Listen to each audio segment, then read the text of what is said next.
അങ്ങനെ അലീനേനെ സ്റ്റാൻലിൻ്റെ റബ്ബർ തോട്ടം കാട്ടിക്കൊടുക്കാൻ വേണ്ടിയിട്ട് കൊണ്ടുപോയതാണ് സ്റ്റാൻലി. അപ്പോൾ അവിടെ എത്ര മനോഹരമായിട്ടാണ് റബ്ബർ തോട്ടം ഉള്ളത്. റബ്ബർ തോട്ടത്തിലൂടെ പിന്നെ ഒഴുകുന്ന പുഴയെ കുറിച്ചും റോഡും അതൊക്കെ നമുക്ക് കാട്ടിത്തരുന്നുണ്ട്. പാലം, അതിൻ്റെ കുറുകെ പോകുന്ന പാലം, അത്ര മനോഹരമായിട്ടുള്ള ഒരു സ്ഥലത്താണ് സ്റ്റാൻലിയുടെ റബ്ബർ തോട്ടം എന്ന് നമുക്ക് മനസ്സിലാവും. കുന്നുകളുടെ ചെരുവിലൂടെ വളഞ്ഞും പുളഞ്ഞും പോകുന്ന റോഡിലൂടെയാണ് സ്റ്റാൻലി കാർ ഓടിക്കുന്നത്, നമുക്കറിയാം. പിന്നെ ഒരു കാടിൻ്റെ ഉള്ളിലാണ് സ്റ്റാൻലിയുടെ തോട്ടം വരുന്നത്. അവിടെയാണ് ബാലചന്ദ്ര മേനോൻ അലീനേനെ കൊണ്ടുവിട്ടിട്ടുള്ളത്. അപ്പോൾ സ്റ്റാൻലി ഭയങ്കര സന്തോഷത്തിലാണ് അലീനയും കൊണ്ട് പോകുന്നത്. തോട്ടത്തിൻ്റെ അതിരുകളും വിസ്തൃതിയും, എത്രമാത്രം തോട്ടം തനിക്കുണ്ട് എന്നും ഇതാണ് ഈ സ്ഥലത്തിൻ്റെ അതിര് എന്നും അങ്ങനത്തെ കാര്യങ്ങളൊക്കെ വിശദീകരിച്ച് പറഞ്ഞുകൊണ്ടാണ് സ്റ്റാൻലി അലീനേനെയും കൂട്ടി പോകുന്നത്. ഇനി ഓരോ കാര്യങ്ങൾ എക്സ്പ്ലെയിൻ ചെയ്യുന്നുണ്ട്. വനത്തിനുള്ളിൽ നിന്ന് ഒഴുകി വരുന്ന തോടാണ് എന്നും അവിടെ ചെക്ക് ഡാം ഉണ്ടെന്നും അങ്ങനെ ഓരോ കുഞ്ഞു കാര്യങ്ങൾ പോലും തൻ്റെ മകളെ ചൂണ്ടിക്കാണിച്ച് സന്തോഷത്തോടെ കാണിച്ചു കൊടുത്തിട്ടാണ് സ്റ്റാൻലി പോകുന്നത്. ഇനി തോട് പൊതുസ്വത്തല്ലേ നോക്കിയാണ് അലീന. അതെ, എന്നിട്ടും സ്വന്തമായിട്ട് ചെക്ക് ഡാം ഉണ്ടാക്കിയപ്പോൾ ആരും തടഞ്ഞില്ലേന്ന് ചോദിക്കാണ് കേട്ടോ. അലീന എല്ലാ കാര്യത്തിനും അങ്ങനെ മറ്റുള്ളവരെ ബാധിക്കുന്ന കാര്യങ്ങൾക്കൊക്കെ സ്റ്റാൻലിനെ ഇങ്ങനെ ചോദ്യം ചെയ്യുന്ന ഒരു ടൈപ്പായിട്ട് വരുന്നുണ്ട് കേട്ടോ. അപ്പോൾ സ്റ്റാൻലി ഒന്ന് ചിരിക്കുകയാണ്. എന്നിട്ട് പറയാണ്, ഇവിടെ പണം കൊടുത്താൽ എന്താ നടക്കാത്തത്? ആദ്യം പഞ്ചായത്ത് എതിർത്തു, അവർക്ക് പൈസ കൊടുത്ത് ഒതുക്കി. പിന്നെ റവന്യൂ, ഇറിഗേഷൻ, ജല വകുപ്പ് എല്ലാവരും ഇത് എതിർത്ത് നോക്കി. അവരുടെ ലക്ഷ്യം എന്താന്ന് വെച്ചാൽ അവർക്ക് പണം കിട്ടണം. ഒടുവിൽ തൊഴിലാളികളും എതിർപ്പുമായിട്ട് വന്നു. അപ്പോൾ അവരുടെ കണ്ണ് പൊടിയിടാൻ വേണ്ടി ഇതൊരു കുടിവെള്ള പദ്ധതിയായിട്ട് ബന്ധപ്പെടുത്തി. ഇപ്പം ആർക്കും പരാതിയില്ല, തോട്ടം നനയ്ക്കാനുള്ള വെള്ളവും കിട്ടുന്നു സ്റ്റാൻലി അലീനോട് പറയാൻ കേട്ടോ. അപ്പോൾ ശരിക്കും സ്റ്റാൻലിനെ അലീന ഇങ്ങനെ പാളി നോക്കുകയാണ്. അപ്പം എന്നിട്ട് പറയാണ്, കൈക്കൂലി കൊടുത്തും കള്ളത്തരം കാണിച്ചും നിർമ്മിച്ച ചെക്ക് ഡാം ആണ് ഇതല്ലേ, അതുകൊണ്ട് എനിക്കത് കാണാൻ തോന്നുന്നില്ല എന്ന് പറയാനിട്ട് അലീന. വെറുതെ ഒഴുകിപ്പോകുന്ന വെള്ളം ഞാനൊരല്പം കെട്ടി നിർത്തി, അത്ര മാത്രമേ ഞാൻ ചെയ്തുള്ളൂ. പിന്നെയും കവിഞ്ഞൊഴുകുകയാണ്, ഇതിനൊക്കെ ആർക്കാ നഷ്ടം അലീന എന്ന് ചോദിക്കുകയാണ് അലീനോട് സ്റ്റാൻലി. വേനൽക്കാലത്ത് കവിഞ്ഞൊഴുകാണോ എന്ന് ചോദിക്കുകയാണ്. വേനൽക്കാലത്തില്ല എന്ന് പറയണേ. അപ്പൊ കുറച്ചു പേർക്കെങ്കിലും അർഹതപ്പെട്ട വെള്ളം കിട്ടാതെ പോകും. വേനൽക്കാലത്ത് ഇങ്ങനെ വെള്ളം കുത്തി ഒളിക്കാതെ വരുമ്പോൾ കുറച്ചു പേർക്കെങ്കിലും ആ വെള്ളം കിട്ടാതെ വരില്ലേ എന്ന് അലീന സ്റ്റാൻലിനോട് ചോദിക്കുകയാണേ. അപ്പോൾ അത് ശരിയാ, പക്ഷെ ഏത് പദ്ധതി വന്നാലും കുറച്ചു പേർക്ക് അത് ബുദ്ധിമുട്ടുണ്ടാക്കുമല്ലോ അലീന. അണക്കെട്ട് വരുമ്പോഴും വ്യവസായശാല തുടങ്ങുമ്പോഴൊക്കെ കുറച്ചു പേർക്ക് അത് ബുദ്ധിമുട്ടായിരിക്കും, പക്ഷേ ഒട്ടനവധി ആൾക്കാർക്ക് അത് ഉപകാരമായിട്ട് വരികയാണല്ലോ. അതെല്ലാം റെയിൽപാത പണിയുമ്പോഴും എല്ലാം കുറച്ചു പേരെ ബാധിക്കാതെ വയ്യല്ലോ എന്ന് സ്റ്റാൻലി തർക്കിക്കാൻ കേട്ടോ. പറയുന്നത് അതെല്ലാം പൊതുജനങ്ങൾക്ക് ഉപകാരപ്പെടാൻ വേണ്ടിയല്ലേ ചെയ്യുന്നത്, ഇത് നമുക്ക് വേണ്ടി മാത്രം, ഇത് ഒരു പപ്പയ്ക്ക് വേണ്ടി മാത്രമല്ലേ ഇത് ചെയ്യുന്നത്, അതത്ര നല്ലതല്ല എന്ന് അലീന പറയാൻ കേട്ടോ. പറഞ്ഞ് സ്റ്റാൻലി റോഡരികെ ചേർത്ത് കാർ നിർത്തിയിട്ട് അലീനനെ നോക്കുകയാണ്. ഇത് ചോദിക്കുകയാണ്, നീ കമ്മ്യൂണിസ്റ്റുകാരിയാണോ? ആരാ നിന്റെ നേതാവ്? അച്യുതാനന്ദനോ അതോ പിണറായി ആണോ എന്ന് ചോദിക്കുകയാണേ. ശരിക്കും അയാളുടെ ശബ്ദത്തിലും അയാളുടെ വർത്തമാനത്തിലൊക്കെ ഒരു പരിഹാസമുണ്ട്. അതായത് എൻ്റെ നേതാവ് യേശു ആണ്, ലോകത്തിലെ ഒന്നാമത്തെ കമ്മ്യൂണിസ്റ്റുകാരൻ എന്ന് പറയാണ് അലീന അതുകൊണ്ട് വിട്ടുകൊടുത്തില്ല കേട്ടോ. അങ്ങനെ സ്റ്റാൻലി പൊട്ടിച്ചിരിക്കുകയാണ് അത് കേട്ടപ്പോൾ. കൊള്ളാം, പക്ഷെ പാതിരിമാരും ബിഷപ്പുമാരും നിന്റെ അധിക പ്രസംഗം കേൾക്കാത്ത നന്നായി. ശരിക്കും ഈശോയാണ് നിന്റെ നേതാവ് എന്ന് പറഞ്ഞാലും ഇതുപോലെയുള്ള നിന്റെ അധിക പ്രസംഗം ഇവരാരും കേൾക്കാത്ത നന്നായി എന്ന് സ്റ്റാൻലി പറയാണേ. സ്റ്റാൻലി എന്നിട്ട് ഡോറ് തുറന്നിറങ്ങി അലീനോട് ഇറങ്ങി വരാൻ വേണ്ടി ആംഗ്യം കാണിച്ചു കേട്ടോ. അങ്ങനെ അലീനയും ഡോറ് തുറന്നിറങ്ങി. ശരിക്കും ഒരു കുന്നിൻ്റെ നടുക്കായിട്ടാണ് ഇവർ നിൽക്കുന്നത്. റോഡിൻ്റെ അറ്റത്തെത്തിയ ശേഷം സ്റ്റാൻലി അവിടെ നിന്നു കേട്ടോ. എന്നിട്ടൊരു സിഗരറ്റ് എടുത്തിട്ട് ചുണ്ടിൽ വെച്ചിട്ട് അലീനനെ നോക്കിയേ. ഈ സിഗരറ്റ് എടുക്കുന്ന കണ്ടപ്പോൾ തന്നെ അലീന കുറച്ചങ്ങ് മാറി നിന്നു കേട്ടോ.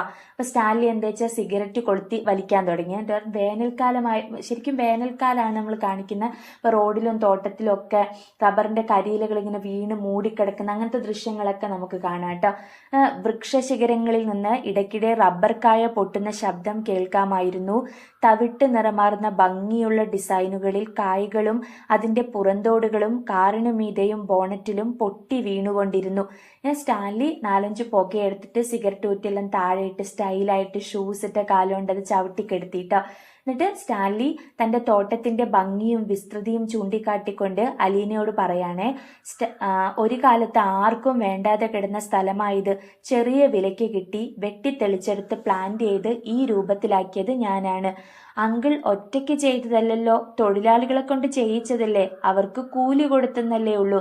പെട്ടെന്ന് അങ്കിൾ എന്ന് പറഞ്ഞപ്പോൾ ഒരു ഇടി കിട്ടിയതുപോലെ സ്റ്റാൻലി അവളുടെ നിനക്ക് വെട്ടിത്തിരിഞ്ഞു കേട്ടോ.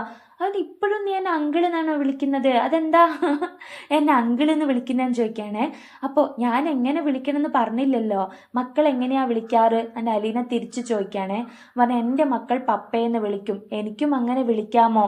നീയും അങ്ങനെ തന്നെയല്ലേ വിളിക്കേണ്ടത്, നീ എൻ്റെ മോളാണ്, നല്ല പോലെ ആലോചിച്ചിട്ട് മതി, ഒരിക്കൽ വിളിച്ചാൽ പിന്നെ ഞാൻ അങ്ങനെ വിളിക്കൂ എന്ന് പറയണേ അലീന.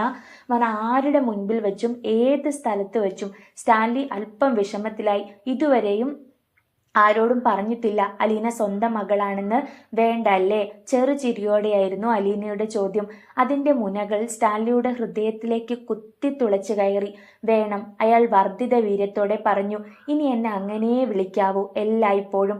അലീന സ്നേഹതാരല്യത്തോടെ അയാളെ നോക്കി. അവളുടെ കണ്ണിൽ നീർക്കണികകൾ ഉടഞ്ഞു. പപ്പ തന്നെ ഒന്ന് ചേർത്ത് പിടിച്ചുവെങ്കിൽ, തന്നെ ഒന്ന് തലോടിയെങ്കിലെന്ന് അവൾ ആശിച്ചു. നീ പറഞ്ഞല്ലോ തൊഴിലാളികളാണ് തോട്ടമുണ്ടാക്കിയതെന്ന്. ഞാൻ കൂലി കൊടുത്തതേയുള്ളൂ, ശരിയാണ്. ഞാനും ഒരു തൊഴിൽ ചെയ്യുന്നവനായിരുന്നു, മിലിറ്ററിയിലായിരുന്നുവെന്ന് മാത്രം. ആ തൊഴിൽ നിന്ന് കിട്ടിയ വരുമാനം കൂടി ചേർത്താണ് ഞാൻ ഈ തോട്ടം ഉണ്ടാക്കിയതെന്ന് സ്റ്റാൻലി ഭയങ്കര വികാരാധീനനായിട്ട് പറയാണേ. സ്റ്റാൻലി പഴയ തർക്കത്തിലേക്ക് തിരിച്ചു വന്നു. അലീന തോട്ടത്തിലേക്ക് നോക്കി നിന്നു. റബ്ബർ മരങ്ങൾ നിരയൊപ്പിച്ച് നിൽക്കുന്നത് കാണാൻ ഭംഗിയുണ്ട്. അതിനേക്കാൾ ഭംഗിയുണ്ട് കല്ലുകളിലും പാറകളിലും തട്ടി പാൽപത പോലെ തോടൊഴുകുന്നത് കാണാൻ. ആ ചെക്ക് ഡാം മാത്രം ഒരു അഭംഗിയായി അവൾക്ക് തോന്നി. അതിനോട് ചേർന്ന് ഒരു പമ്പ് ഹൗസും വലിപ്പമേറിയ പൈപ്പുകളും 150 ഏക്കർ തോട്ടവും തരിശും എല്ലാം കൂടി. സ്റ്റാൻലി അഭിമാനത്തോടെ പറഞ്ഞു. ഈ തോട്ടത്തിൽ നിന്നും നല്ല വരുമാനം കിട്ടുമല്ലേ? കിട്ടും, സംശയമെന്താ? ശരാശരി ഒരു ദിവസം എത്ര രൂപ കിട്ടുന്നുണ്ട്? അലീന ചോദിച്ചു. ഇപ്പോഴത്തെ റബ്ബറിന്റെ വില വെച്ച് നോക്കിയാൽ ഏകദേശം 1 ലക്ഷം രൂപയോളം വരും. മാസം 30 ലക്ഷം രൂപ. അലീന കണ്ണുമിടിച്ചു. അങ്ങനെയും കണക്ക് കൂട്ടാം, സ്റ്റാൻലി പറഞ്ഞു. പണമെല്ലാം എന്ത് ചെയ്യുകയാ? പകുതിയോളം തോട്ടത്തിൽ തന്നെ മുടക്കും. ചെക്ക് ഡാമിനു തന്നെ എത്ര ലക്ഷം രൂപയായി. വളം, മരുന്ന്, കയ്യാലകൾ, റീപ്ലാന്റേഷൻ, അങ്ങനെ ധാരാളം ചെലവുകളുണ്ട്. സംഭാവനയായിട്ട് കൊടുക്കാറുണ്ടോ? ഉണ്ടല്ലോ, എല്ലാ രാഷ്ട്രീയ പാർട്ടികൾക്കും കൊടുക്കാറുണ്ട്. അവർക്ക് ചെറിയ തുക പോരാ, ലക്ഷങ്ങൾ കിട്ടണം. പിന്നെ പള്ളിക്ക്, ക്ലബ്ബുകളിൽ മെമ്പർഷിപ്പ് ഉണ്ട്. എനിക്ക് സംഭാവനകളുടെ ലിസ്റ്റ് എടുത്താൽ നീ ശരിക്കും ഞെട്ടിപ്പോകും. ഏതെങ്കിലും അനാഥാലയത്തിന് സംഭാവന കൊടുക്കാറുണ്ടോ?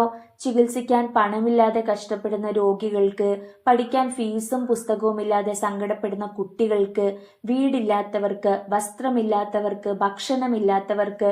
സ്റ്റാൻലി ശരിക്കും ഇതൊക്കെ കേട്ടപ്പോൾ അസ്വസ്ഥനായിട്ടോ. എനിക്കിതിനൊന്നും സമയമില്ല, എൻ്റെ ജോലിയല്ല അത്. ചെറിയ പിരിവുകാരെ കൈകാര്യം ചെയ്യുന്ന ചുമതല ഞാൻ ശരിക്കും ആൻ്റപ്പനെ ഏൽപ്പിച്ചിരിക്കുക.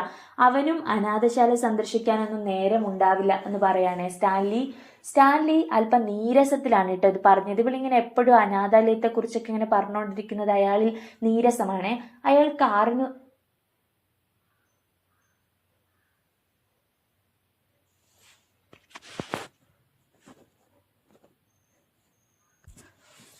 അപ്പോൾ പപ്പ നലീനെ വിളിച്ചു.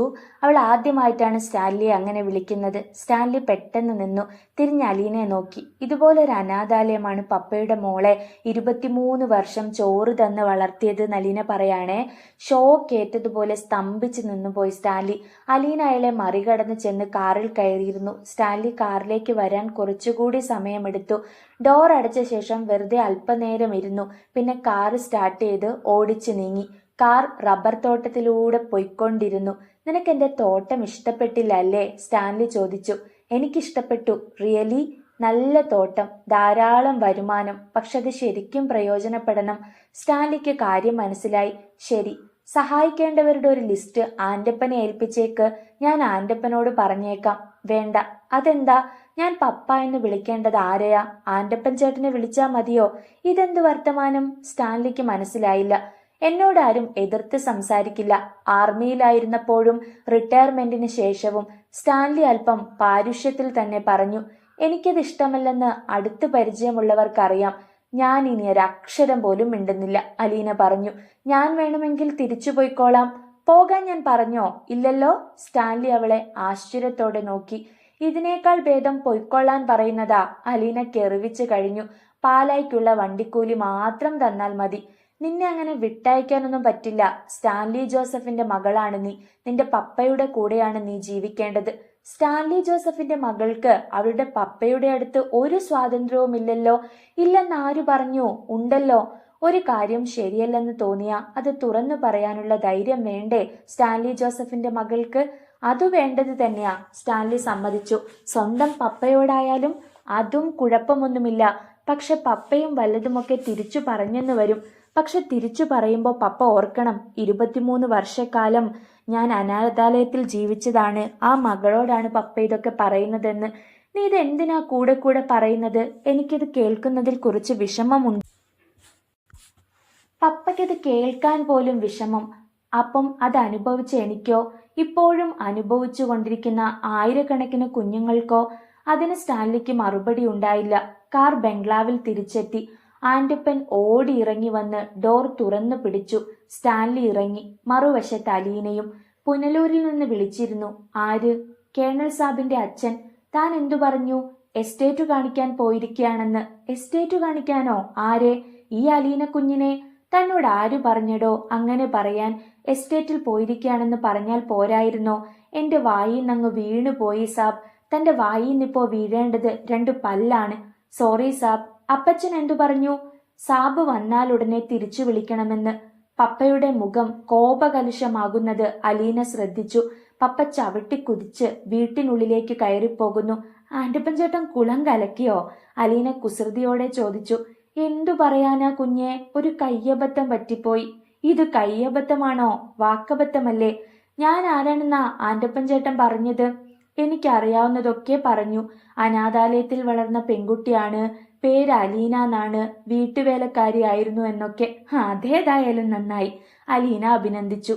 വീട്ടിനുള്ളിൽ സ്റ്റാൻലി ജോസഫ് പുനലൂരിലേക്ക് ഫോൺ ചെയ്ത് ഔദക്കുട്ടിച്ചായനുമായി സംസാരിക്കുകയായിരുന്നു. ഔദക്കുട്ടിച്ചായൻ ക്ഷുഭിതനാണ്. എന്നോടൊരു വാക്കു ചോദിച്ചോ ലാലിച്ച? ആ പെണ്ണിനെ വിളിക്കാൻ പുറപ്പെടുന്നതിന് മുമ്പ് നീ ചോദിച്ചോ? അപ്പച്ചനെ കാർ അയച്ചു വരുത്തി ഞാൻ കാര്യങ്ങളെല്ലാം പറഞ്ഞതല്ലേ, മറന്നുപോയോ? സ്റ്റാൻലി ചോദിച്ചു. അന്ന് ഞാൻ നിന്നോട് എന്താ പറഞ്ഞത്? അങ്ങനെ ഒരു മകൾ നിനക്കില്ലെന്ന് കരുതിയേക്കാനല്ലേ. നീ പിന്നെ എന്തിനിങ്ങനെ ഒരു മടയത്തരത്തിന് ചാടി പുറപ്പെട്ടു? അതാണ് ശരിയെന്ന് എനിക്ക് തോന്നി. എനിക്കിപ്പോൾ ആരോടും സമാധാനം ബോധിപ്പിക്കേണ്ട കാര്യമൊന്നുമില്ല. ഇല്ലേ? നിന്റെ അപ്പനായ എന്നോട് നീ സമാധാനം പറയണ്ടേ? നിന്റെ ഭാര്യയോടും മക്കളോടും പറയണ്ടേ? അവളുടെ കുടുംബക്കാരോട് വേണ്ടേ? പള്ളിക്കാരോടും പട്ടക്കാരോടും പറയണ്ടേ? നിനക്ക് അടുപ്പവും ബന്ധവും ഉള്ളവരോട് പറയണ്ടേ? ഇതിന്റെ ഭവിഷ്യത്തുകളെല്ലാം സഹിക്കാൻ തയ്യാറായിട്ട് തന്നെയാ ഞാൻ ഇങ്ങനൊരു ഡിസിഷൻ എടുത്തത്. സ്റ്റാൻലി തീർത്തു പറഞ്ഞു. അങ്ങനെ നീ മാത്രം സഹിച്ചാ മതിയോ? ഇതിന്റെ വരും വരായികകൾ വേറെ എത്ര പേര് അനുഭവിക്കണം ലാലിച്ച? ഞാനിപ്പോ എന്ത് ചെയ്യണമെന്ന് അപ്പച്ചൻ പറയുന്നത്? ആ പെണ്ണ് നിന്റെ മകളാണെന്ന് നീ ഇതുവരെ ആരോടും പറഞ്ഞിട്ടില്ലല്ലോ? ഇല്ല, ആരോടും പറഞ്ഞേക്കരുത്. ഇരു ചെവി അറിയാതെ നമുക്കിതങ്ങ് ഒതുക്കി തീർക്കാം. എന്നുവെച്ചാ അതെല്ലാം ഞാനങ്ങ് വന്നിട്ട് പറയാം നാളെ രാവിലെ. അല്ലെങ്കിൽ ഇന്നു രാത്രിയിൽ നീ ഒരു വണ്ടി ഇങ്ങ് വിട്ടേക്ക്. ഞാൻ രാവിലെ തന്നെ എത്തിക്കോളാം. അവളെ പറഞ്ഞയക്കാനാണെങ്കിൽ പോകാൻ റെഡിയായിട്ട് നിൽക്കുകയാണവൾ. എന്നെ അത്ര പിടിച്ചിട്ടില്ല അവൾക്ക്. ഈ വീടും ചുറ്റുപാടുകളും ഒന്നും ഇഷ്ടമില്ലാത്ത മട്ടാണ്. പിന്നെ എന്താ ലാലിച്ച തടസ്സം? തടസ്സമൊന്നുമില്ലെന്നാ പറഞ്ഞത്. അതിനുവേണ്ടി അപ്പച്ചൻ മെനക്കെട്ടിവിടം വരെ വരണ്ട. നീ അവളെ പറഞ്ഞയക്കോ? അപ്പച്ച, 23 വർഷം ഒരു അനാഥ മന്ദിരത്തിൽ മതി. നീ വണ്ടി അയച്ചാലും ശരി, ഇല്ലെങ്കിലും ശരി, ഞാൻ നാളെ രാവിലെ അവിടെ ഉണ്ട്. നിന്റെ ഒരു കാര്യത്തിനും ആ പാലാക്കാരി പെണ്ണിനെ കല്യാണം കഴിക്കുന്നതിനൊഴികെ എതിരു നിന്നിട്ടില്ലാത്തവനാ നിന്റെ അപ്പൻ. ഇനി അവളുടെ മകളുടെ കാര്യത്തിനും ഞാൻ അല്പം എതിരു നിൽക്കാൻ പോകുക. ഒന്നുകിൽ നീ എന്നെ ചവിട്ടി പുറത്താക്കണം, അല്ലെങ്കിൽ അവളെ. അപ്പച്ചൻ വിചാരിക്കുന്ന പോലൊരു പെൺകുട്ടി അല്ല അലീന. ലാലിച്ച, കിട്ടേണ്ടത് കിട്ടിയാൽ പോകാത്ത ആരെങ്കിലും ഉണ്ടോ ഈ ലോകത്ത്? നീ ഫോൺ വെച്ചിട്ട് പോ. സ്റ്റാൻലി എന്തോ മറുപടി പറയാൻ ഭാവിക്കുമ്പോഴേക്കും മറുവശത്ത് ഫോൺ വെച്ചു കഴിഞ്ഞു. അല്പസമയം അയാൾ അങ്ങനെ തന്നെ നിന്നു. പിന്നെ റിസീവർ വെച്ചിട്ട് ചിന്താധീനനായി മുറിയിലൂടെ നടന്നു. അയാൾക്ക് അലീനയെ ഇപ്പോൾ തന്നെ ഒന്ന് കാണണമെന്ന് തോന്നി. സ്റ്റാൻലി വരാന്തയിലേക്ക് ചെന്നു. നായ്ക്കളുമൊത്ത് പുൽത്തകിടിയിൽ കളിക്കുകയാണ് അലീന. അവൾ ഫ്ലൈയിങ് ഡിസ്ക് എറിഞ്ഞുകൊടുക്കുന്നു. നായ്ക്കൾ മത്സരിച്ചോടി അത് കടിച്ചെടുത്തു കൊണ്ടുവരുന്നു. ആൻറ്റപ്പനായിരിക്കണം അവൾക്ക് ഫ്ലൈയിങ് ഡിസ്ക് കൊടുത്തതെന്ന് സ്റ്റാൻലി അനുമാനിച്ചു. സ്റ്റാൻലി അലീനയെ തന്നെ നോക്കിക്കൊണ്ട് തൂണിൽ ചാരി നിന്നു. അങ്ങനെ നോക്കി നിൽക്കെ മരിച്ചുപോയ അമ്മച്ചിയുടെ ചെറുപ്പം അയാൾക്ക് ഓർമ്മ വന്നു. അമ്മച്ചിയുടെ സവിശേഷതകളെല്ലാം തന്നെ അലീനയ്ക്കുമുണ്ടെന്ന് അയാൾക്ക് തോന്നി. നെറ്റിയും തലമുടിയും കണ്ണും മൂക്കും ചിരിയുമെല്ലാം അങ്ങനെ തന്നെ. അമ്മച്ചിയേക്കാൾ ബുദ്ധിമതിയുമാണ്. ശരിയല്ല എന്ന് തോന്നിയാൽ ആരെയും എതിർക്കാൻ ധൈര്യമുള്ളവളുമാണ് തന്റെ മകളെന്ന് സ്റ്റാൻലി ഓർത്തു. അമ്മച്ചിക്ക് അങ്ങനെ ഒരു ധൈര്യമില്ലായിരുന്നു. അപ്പച്ചൻ പറയുന്നത് തെറ്റായാലും ശരിയായാലും അമ്മച്ചി അതേപടി അനുസരിക്കുമായിരുന്നു. ഇവൾ അങ്ങനെയല്ല. തെറ്റുണ്ടെന്ന് കണ്ടാൽ റിട്ടയർഡ് കേണൽ സ്റ്റാൻലി ജോസഫിനെ പോലും ചോദ്യം ചെയ്തു കളയും. അലീന എപ്പോഴോ മുഖമുയർത്തി നോക്കിയപ്പോൾ പപ്പ തന്നെ നോക്കി നിൽക്കുന്നതാണ് കണ്ടത്. അവൾ ഒന്ന് ചൂളി. പെട്ടെന്ന് നായ്ക്കളുമായുള്ള കളി നിർത്തി. Carry on. കളി തുടർന്നുകൊള്ളാൻ കൈകൊണ്ട് ആംഗ്യം കാട്ടിയിട്ട് സ്റ്റാൻലി തിരിഞ്ഞു നടന്നു. കാർ സാവധാനം ചെന്ന് ഔദക്കുട്ടിച്ചായനു നേരെ സിറ്റൌട്ടിലേക്കു കയറാൻ പാകത്തിൽ മാർബിൾ പടിയോട് ചേർന്ന് നിന്നു. ഔദക്കുട്ടിച്ചായൻ ഡ്രൈവർ ബൈജുവിനെ നോക്കി. രാവിലെ പട്ടികളെയൊക്കെ അഴിച്ചുവിട്ടിരിക്കുകയാണോടാ? പേടിക്കണ്ട, ആന്റപ്പൻ ചേട്ടൻ നോക്കിക്കോളും, ബൈജു ധൈര്യപ്പെടുത്തി. ഔദക്കുട്ടിച്ചായൻ ഡോർ തുറന്നിറങ്ങി. വാക്കിംഗ് സ്റ്റിക്ക് ഊന്നി സിറ്റൌട്ടിലേക്ക് കയറി ചെന്നു. അപ്പോഴേക്കും ആന്റപ്പൻ പുറത്തേക്ക് വന്നു കഴിഞ്ഞു. വന്നാട്ടെ, കേണൽ സാബ് ഇപ്പോ പറഞ്ഞതേയുള്ളൂ അപ്പച്ചൻ വരേണ്ട സമയം കഴിഞ്ഞല്ലോന്ന്. ആന്റപ്പൻ ഔദക്കുട്ടിച്ചായനെ വീട്ടിനുള്ളിലേക്ക് ആനയിച്ചു കൊണ്ടുപോയി. സ്റ്റാൻലി മുറിയിലെത്തിയപ്പോൾ ടീപ്പോയ് മേൽ കുപ്പികൾ, ഗ്ലാസുകൾ, സോഡ, സെറ്റിയിൽ നായ്ക്കളോടൊപ്പം സ്റ്റാൻലി ജോസഫും. നീ രാവിലെ തുടങ്ങിയോ? ഔദക്കുട്ടിച്ചായൻ എളിക്ക് കൈകുത്തി നിന്ന് ലേശം അമ്പരപ്പോടെ ചോദിച്ചു. അപ്പച്ചന്റെ വരവ് പ്രമാണിച്ച് ഞാനെല്ലാം ഒന്ന് ഒരുക്കി വെച്ചെന്നേയുള്ളൂ. എനിക്ക് നിന്റെ സൽക്കാരമൊന്നും വേണ്ട. ഉടനെ തിരിച്ചു പോകേണ്ടതാ. ഉച്ച കഴിഞ്ഞ് പുനലൂര് ചെന്നിട്ട് വേറെ പരിപാടിയുണ്ട്. വേണ്ടെങ്കിൽ വേണ്ട, ഇവിടെ വന്നിരിക്കി. ഔദക്കുട്ടിച്ചായൻ നീരസം ഭാവിച്ച് സ്റ്റാൻലിക്കെതിരെയുള്ള കസേരയിൽ വന്നിരുന്നു. സ്റ്റാൻലി കുപ്പിയെടുത്ത് 2 ഗ്ലാസുകളിലേക്ക് മദ്യം പകർന്നു. എനിക്ക് വേണ്ടെന്ന് ഞാൻ പറഞ്ഞില്ലേ? ഒരു സ്മോൾ. ഇതിവിടെ കിട്ടുന്ന സാധനമല്ല. എന്റെ ഒരു ഫ്രണ്ട് ഫിലിപ്പീൻസ് നിന്ന് വന്നപ്പോ കൊണ്ടുവന്നതാ. വേണ്ടെന്ന് പറഞ്ഞാൽ നിനക്ക് മനസ്സിലാകത്തില്ലേ? അപ്പച്ചാ, ഇത് ഹെന്നസിയാ, ഫ്രഞ്ച് കോണിയാക്ക്. എപ്പോഴും കിട്ടത്തില്ല. ഞാനത് ഒറ്റ ദിവസം കൊണ്ട് തീർക്കും.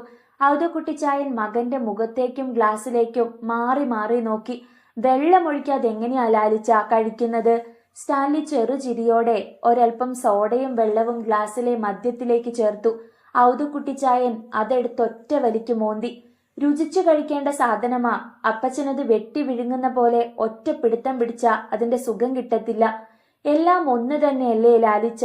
വയറ്റി ചെന്ന് കഴിഞ്ഞാലല്ലേ സുഖം കിട്ടത്തുള്ളൂ. വായ്ക്ക് രുചി കിട്ടാനാണെങ്കിൽ തേൻ മേടിച്ചു കുടിച്ചാ പോരെ. ആൽബർട്ടും റോബർട്ടും അപ്പച്ചനെ സൽക്കരിക്കാറുണ്ടോ?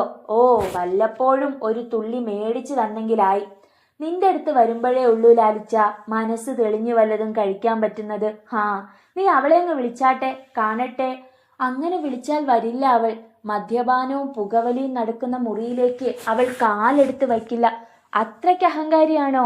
ആരും വിചാരിക്കുന്ന പോലെയൊന്നുമില്ല ലാലിച്ച. ഇതിപ്പോ അവൾ ആരാണെന്നാ എന്താണെന്നാ ആരും അറിഞ്ഞിട്ടില്ല. നീ അവളെ എന്റെ കൂടെ പുനലൂർക്ക് വിട്ടേക്ക്.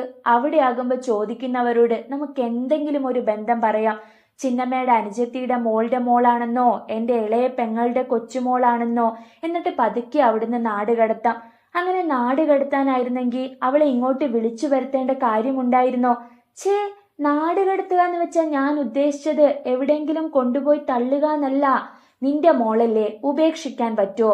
ഉടനെ തന്നെ എവിടെങ്കിലും ഒരു കല്യാണം ആലോചിച്ച് നടത്തി അയക്കുന്ന കാര്യമാ ഞാൻ ഉദ്ദേശിച്ചത്. വയസ്സും 10-24 എന്നായാലും ഒരു കല്യാണം വേണ്ടതുമാണല്ലോ. അവൾക്കൊരു നീതി കിട്ടണ്ടേ അപ്പച്ച? 23 വർഷം നീതി കൊടുക്കാം. നല്ല നിലയിൽ തന്നെ കല്യാണം കഴിപ്പിക്കാം.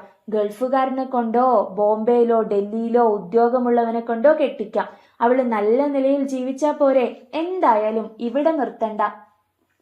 അപ്പച്ചൻ ഒരെണ്ണം കൂടി ഒഴിക്കട്ടെ? ഇപ്പം വേണ്ട, ഇനി അവളെ ഒന്ന് കണ്ടിട്ടു മതി. ഞാൻ തന്നെ അവളെ കാര്യങ്ങൾ പറഞ്ഞു ബോധ്യപ്പെടുത്താം. എവിടെയാ അവൾ? ഔദക്കുട്ടിച്ചായൻ എഴുന്നേറ്റു കഴിഞ്ഞു. തന്റെ ഗ്ലാസ്സിലുള്ളത് പാതി കുടിച്ചിട്ട് സ്റ്റാൻലി ഗ്ലാസ് ടീപ്പോയിന്മേലെ വച്ചെഴുന്നേറ്റു. അപ്പച്ചൻ വാ. സ്റ്റാൻലി ഔദക്കുട്ടിച്ചായനെ വിളിച്ചുകൊണ്ട് അലീനയുടെ മുറിയിലേക്ക് ചെന്നു. ചാരിയിരുന്ന വാതിലിൽ തട്ടി വിളിച്ചിട്ട് അനക്കമൊന്നുമില്ല. സ്റ്റാൻലി വാതിൽ തുറന്നു. അകത്താരെയും കണ്ടില്ല. ആന്റപ്പൻ സ്റ്റാൻലിയെ ഉറക്കെ വിളിച്ചു. എവിടെ നിന്നോ അയാൾ ഓടിയെത്തി. അലീന എവിടെ? കിച്ചണിലുണ്ട് സാബ്. ഇവിടെ വരാൻ പറ. ആൻ്റപ്പൻ തിരിച്ചുപോയി. അപ്പച്ചൻ കയറി വാ. സ്റ്റാൻലി ഔദക്കുട്ടിച്ചായനെ മുറിയിലേക്ക് കയറ്റി. ഇത് ഞാൻ ഇന്നാള് വന്നപ്പോ കണ്ട മുറിയല്ലല്ലോ ലാലിച്ച, നീ ഇത് പുതുക്കി പണിതോ? ഔദക്കുട്ടിച്ചായൻ അത്ഭുതത്തോടെ ചോദിച്ചു. ഞാൻ കുറച്ച് മാറ്റങ്ങളൊക്കെ വരുത്തി. അവൾക്ക് ഒന്നിലും ഒരു കുറവ് തോന്നരുതല്ലോ. എന്നാലും ഇതൊരു കൊട്ടാരം മുറി പോലെ ആക്കണമായിരുന്നോ? കൊട്ടാരമറ്റത്തിൽ എന്നല്ലേ നമ്മുടെ വീട്ടുപേര്, അതിലൊട്ടും കുറയ്ക്കേണ്ടെന്ന് കരുതി. ഔദക്കുട്ടിച്ചായൻ അതിശയത്തോടെ മുറിയിലെ സൗകര്യങ്ങൾ നോക്കിക്കാണുകയാണ്. അതിന് ട്രെയിൻ ഇടനാഴിയിൽ ആരോ ഓടി വരുന്ന കാലൊച്ചയും പപ്പയെന്നെ വിളിച്ചോ എന്ന ചോദ്യവും കേട്ടു. ഔദക്കുട്ടിച്ചായൻ വാക്കിംഗ് സ്റ്റിക്ക് നിലത്തൂന്നി പതിയെ തിരിഞ്ഞു നോക്കി. വാതിൽക്കൽ ഒരു പെൺകുട്ടി ചെറിയ കിതപ്പോടെ വന്ന് നിൽക്കുന്നു. ഔദക്കുട്ടിച്ചായൻ ഒരു നിമിഷം സ്തംഭിച്ചു നിന്നു. വീണ്ടും വീണ്ടും അവളെ തന്നെ നോക്കി. അയാളുടെ മനസ്സ് പിടിവിട്ട 55 വർഷം പിന്നിലേക്ക് പറന്നുപോയി. ചിന്നമ്മയുടെ തൽ സ്വരൂപമാണ് വാതിൽക്കൽ കാണുന്നത്. അന്ന് ചട്ടയും കച്ചമുറിയുമായിരുന്നു ചിന്നമ്മയുടെ കല്യാണവേഷം. ഇവൾ സാരി അണിഞ്ഞിരിക്കുന്നു. മരിച്ചുപോയവളെ വീണ്ടും ജീവനോടെ കണ്ടതുപോലെ ഔദക്കുട്ടിച്ചായന്റെ ദേഹം കുളിരുകോരി. ഇങ്ങോട്ട് കേറി വരൂ, സ്റ്റാൻലി അവളോട് പറഞ്ഞു. അലീന തെല്ല് സങ്കോചത്തോടെ മുറിക്കുള്ളിലേക്ക് കയറി ചെന്നു. അപ്പച്ച, ഇവളാണ് കക്ഷി. അലീന, ഇതാ നിന്റെ വല്യപ്പച്ചൻ, അതായത് എന്റെ അപ്പച്ചൻ. നമസ്കാരം. അലീന വൃദ്ധന്റെ നേർക്ക് കൈകൂപ്പി. ഔദക്കുട്ടിച്ചായൻ അപ്പോഴും ആദ്യത്തെ ഷോക്കിൽ നിന്ന് വിമുക്തനാവാതെ തരിച്ചു നിൽക്കുകയായിരുന്നു. ശിശുസഹജമായ ജിജ്ഞാസയോടെ തലനരച്ചൊരു വൃദ്ധൻ തന്നെ ഇമയനക്കാതെ നോക്കി നിൽക്കുന്നത് കണ്ട് അലീനയ്ക്ക് അല്പം ജാള്യം തോന്നി. അവളൊന്ന് മുരടനക്കി. എന്നിട്ട് പതിഞ്ഞ സ്വരത്തിൽ ചോദിച്ചു, വല്യപ്പച്ചന്റെ പേരെന്താ? പേര്? ഔദക്കുട്ടിച്ചായൻ ഒരു മോഹനിദ്രയിൽ നിന്ന് ഉണർന്നിട്ടെന്നോണം കണ്ണുമിഴിച്ചു. തന്റെ പേരെന്താണെന്ന് പോലും ഒരു നിമിഷം അയാൾ മറന്നുപോയി. കൊട്ടാരമറ്റത്തിൽ ഔദക്കുട്ടിച്ചായൻ എന്നാണ് പരക്കെ അറിയപ്പെടുന്നത്. സ്റ്റാൻലിയാണ് പരിചയപ്പെടുത്തിയത്. അതെ, ഔദക്കുട്ടിച്ചായൻ. വൃദ്ധൻ ചെറിയൊരു ചമ്മലോടെ അലീനയോട് സമ്മതിച്ചു. നിങ്ങൾ തമ്മിൽ സംസാരിക്കേ, അത് കഴിഞ്ഞ് ഞാൻ വരാം, സ്റ്റാൻലി പറഞ്ഞു. അയാൾ മുറി വിട്ട് പോവുകയും ചെയ്തു. അലീന കൗതുകത്തോടെ ഔദക്കുട്ടിച്ചായനെ നോക്കി. അയാൾക്കാണെങ്കിൽ അവളോട് എന്തു പറയണമെന്ന് ഒരു പിടിയും കിട്ടിയില്ല. അതുകൊണ്ട് ഇങ്ങനെ ചോദിച്ചു, പിന്നെ എന്തൊക്കെയുണ്ട് വിശേഷങ്ങള്? ബാഗും പെട്ടിയുമൊക്കെ അടുക്കി തയ്യാറായിട്ട് നിൽക്കാ ഞാൻ. അലീന ചെറു ചിരിയോടെ പറഞ്ഞു. എന്തിന്? പോകാൻ. എങ്ങോട്ട് പോകാൻ? അതറിയില്ല. ആൻ്റപ്പ ചേട്ടൻ എന്നോട് പറഞ്ഞു പോകാൻ ഒരുങ്ങിയിരുന്നോളാൻ. പപ്പയുടെ അപ്പച്ചൻ ഇങ്ങോട്ട് വരുന്നുണ്ട്, വന്നാലുടനെ എന്നെ ഇവിടുന്ന് പറപ്പിക്കുമെന്ന്. ഞാനാണെങ്കിൽ എപ്പോഴേ റെഡി. ഔദക്കുട്ടിച്ചായൻ വല്ലാതെ ഒന്ന് ചമ്മി. ആൻ്റപ്പൻ അങ്ങനെ പറഞ്ഞോ? അവനെ ഞാനൊന്ന് കാണട്ടെ. ആൻ്റപ്പച്ചൻ ചേട്ടൻ പറഞ്ഞത് ശരിയല്ലേ? എന്നോട് ഭയങ്കര ദേഷ്യത്തിലല്ലേ വല്യപ്പച്ചൻ വന്നത് ഇവിടുന്ന് പറഞ്ഞയക്കാൻ വേണ്ടി? ഔദക്കുട്ടിച്ചായൻ ക്ഷീണിതനായി. കള്ളം പറയാനും ഒഴിഞ്ഞു മാറാനും നിവർത്തിയില്ല. അതൊക്കെ ശരിയാ, സമ്മതിച്ചു. അതിപ്പോ ആരായാലും അങ്ങനെയൊക്കെ വിചാരിക്കത്തുള്ളൂ. ഔദക്കുട്ടിച്ചായൻ ഗൗരവത്തിന്റെ മുഖം മൂടി ഇട്ടുകൊണ്ട് പറഞ്ഞു. വല്യപ്പച്ചന്റെ കുറ്റം പറഞ്ഞതൊന്നുമല്ല, കുറ്റം എന്റേതാ. ഞാൻ ഇങ്ങോട്ട് വരാൻ പാടില്ലായിരുന്നു. എനിക്കൊട്ടും പാകമല്ലാത്ത ഒരു സ്ഥലം. ഇവിടുത്തെ രീതികളുമായിട്ട് ഇണങ്ങിച്ചേരാനേ പറ്റുന്നില്ല. പപ്പ എനിക്ക് വേണ്ടി വാങ്ങിവെച്ച ഡ്രസ്സുകൾ പോലും എനിക്ക് പാകമല്ല. സത്യം പറഞ്ഞ ഞാനിവിടെ ഒരു അനാവശ്യ വസ്തുവാ. ഇരുമ്പ് സാധനങ്ങളുടെ മാത്രം വിൽക്കണ കടയിൽ വലിയൊരു പാവക്കുട്ടിയെ കൊണ്ടുവന്ന് പ്ലാസ്റ്റിക്കിൽ പൊതിഞ്ഞു വെച്ചിരിക്കണ പോലെ. അലീന പറഞ്ഞു. ഇത്രയ്ക്ക് മോശം സ്ഥലമാണോ ഇത്? ഔദക്കുട്ടിച്ചായൻ ചോദിച്ചു. സ്ഥലമല്ല മോശം, കാലാവസ്ഥയും ചുറ്റുപാടുകളുമാ. ഒരു ചെടി മരം കൊണ്ടുവന്ന് നട്ട് വെള്ളമൊഴിച്ചാ അത് വേര് പിടിച്ചു വളർന്നോളും. ഒരു മരം പറിച്ചു കൊണ്ടുവന്ന് നട്ടാലോ? എത്രയൊക്കെ വെള്ളവും വളവും കൊടുത്താലും വേരുകളൊക്കെ ചീഞ്ഞ് ശിഖരങ്ങളൊക്കെ ഉണങ്ങി ഇലകളെല്ലാം കൊഴിഞ്ഞ് ആ മരവും നശിക്കും. അത് നിൽക്കുന്ന സ്ഥലവും വൃത്തികേടാകും. അതിനുവേണ്ടി ചെയ്ത പ്രയത്നങ്ങളും പാഴായി പോകും. Thank you.